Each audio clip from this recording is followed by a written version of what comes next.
Hello दोस्तों, नमस्ते, राधे राधे। मैं आपकी साधना दुबे आज आप सभी के सामने बहुत ही प्यारा, बहुत ही सुंदर जनेऊ संस्कार गीत लेके आई हूँ। दोस्तों, बरुआ भी बोला जाता है। आप लोग के यहाँ क्या बोला जाता है, आप लोग कमेंट बॉक्स में अपनी राय जरूर दीजिएगा।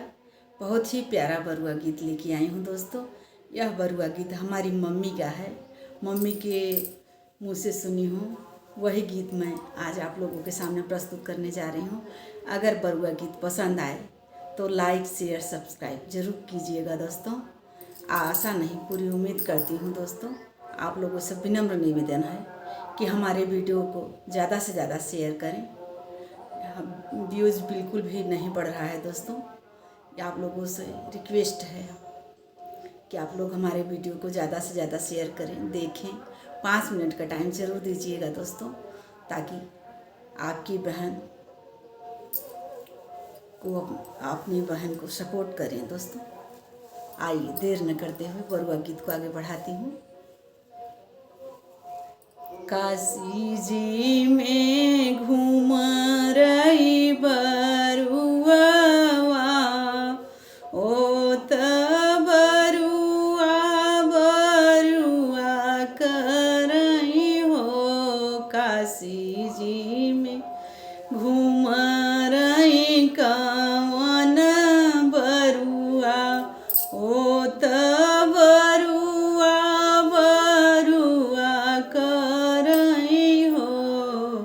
के हवै हवा क मालिक मोर बरुआ करावऊ हो। के अहैया वाक मालिक मोर बरुआ करावऊ हो। काशी जी से निकले विश्वनाथ बाबा, बेटा हम यहाँ के मालिक हो। हम तोरा बरुआ करऊ बई, आशीर्वाद तोहके देबई हो। हम तोहरा बरुआ करऊ बई, हम आशीष तोहई देबई हो। विंध्याचल में घूम रही बरुआ, ओ त बरुआ बरुआ करई हो। के अहई हवा क मालिक मोर बरुआ करावऊ हो। विंध्याचल मंदिर से निकली विंध्यवासिनी मैया, बेटा हम यहाँ का मालिक हो। हम तोरा बरुआ करऊ बई, बेटा भरी मुखयसी सब हो। हम तोर बरुआ करऊ बई, बेटा भरी मुखयसी सब हो। कड़े में से कड़े मानीपुर ठाढ़ कवन बरुआ, ओ त बरुआ बरुआ करई हो। के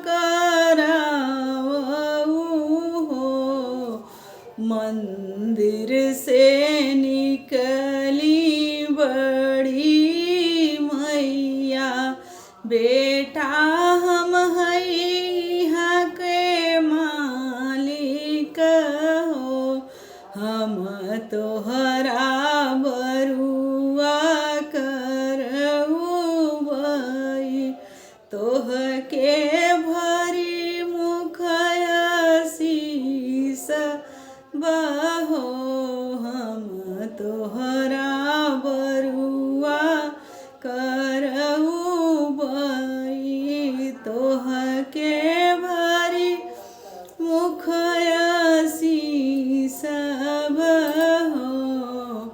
तिलेश्वर नाथ में ठाढ़ मन बरुआ, ओ त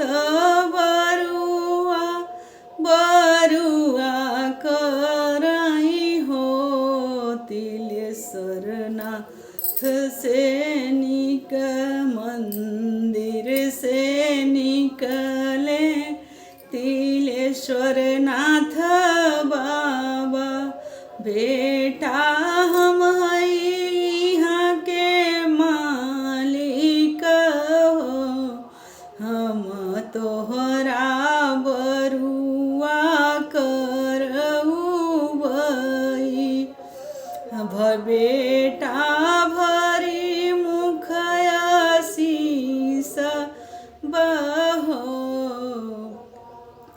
हम तोहरा बरुआ करऊ बई, बेटा भरी मुखया शीस बहो। निमिया के ठाढ़ कवन बरुआ, ओ त बरुआ करई हो, निमिया से निकली शीतली मैया, बेटा हम यहाँ के मालिक हो, हम तोहरा बरुआ करऊ बई, बेटा भरी मुखया शीस बहो। धन्यवाद दोस्तों। यह बरुआ गीत आप लोगों को जैसा लगे कमेंट बॉक्स में अपनी राय जरूर दीजिएगा। जब तक आप लोग अपने प्यारे प्यारे हाथों से कमेंट में नहीं कुछ लिखेंगे कि हमारा गीत आप लोगों को कैसा लगा, तब तक मैं कैसे जानूंगी।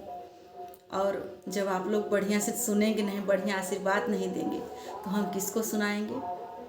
इसलिए आप लोगों से विनम्र निवेदन है दोस्तों कि हमारा वीडियो को ज़्यादा से ज़्यादा शेयर करें।